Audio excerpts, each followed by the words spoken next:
think about it this way. Before the tragedy, just a week ago, hundreds of people were packing for what was supposed to be a beautiful summer tradition in Texas.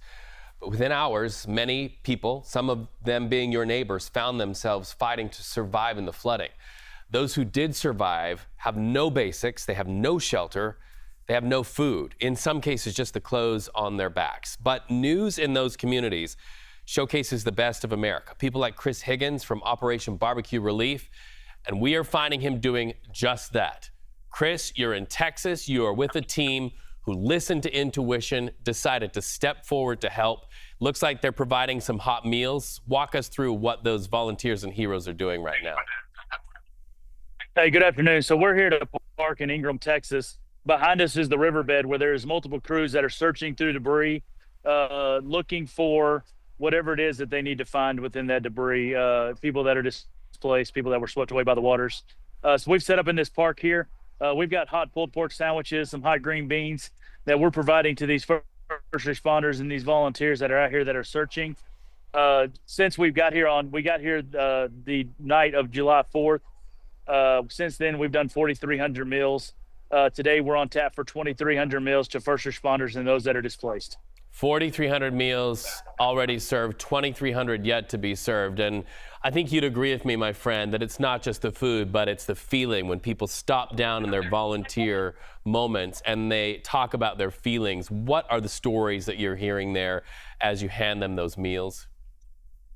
You know, it's just the appreciation for the fact that they might not have had a hot meal in 3 days, that they're working so hard to do this recovery, that a lot of times our first responders that are doing this don't take the time to nourish themselves and take care of themselves. And we're here for that. We're here to make sure that they have that hot meal. We're here to make sure that they have that, 5 or 10 minutes that they can sit down with the barbecue sandwich and just kind of recharge with so much appreciation, so much gratitude. And just to see the amount of people that have come together within Texas, people that have come to Texas to help, it's reassuring of humanity, and it's just a great thing to see. And we are only too honored to tell those stories. You know, we often say the human stories behind the headlines. I'm especially honored to talk to you and get a chance to see your volunteers because you are there where the need is the greatest. For those of us who are on the other side of the country from this tragedy, what are you hearing the needs are?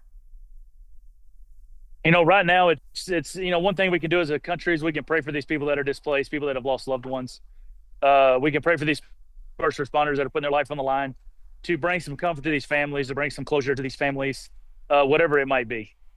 But the greatest need right now is one of the things is this count is inundated with people,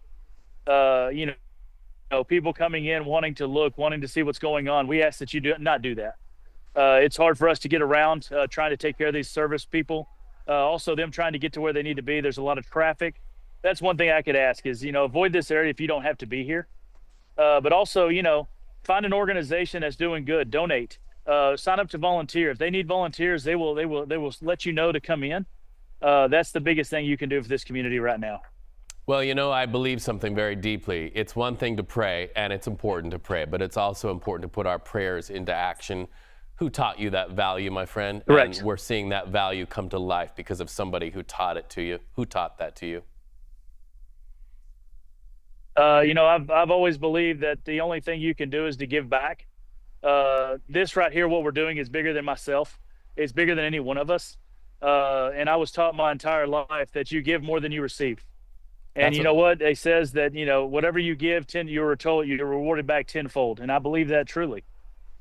Well, that's what love looks like, and that's what helpers look like in Texas right there at the riverbanks, feeding those who are coming to help. It's an honor to talk to you, Chris Higgins of Operation BBQ Relief. Angels passing out the food. Thank you so much.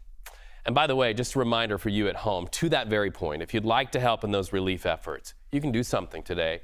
You can make your day matter. Visit cbsnews.com/help Texas for ways to donate.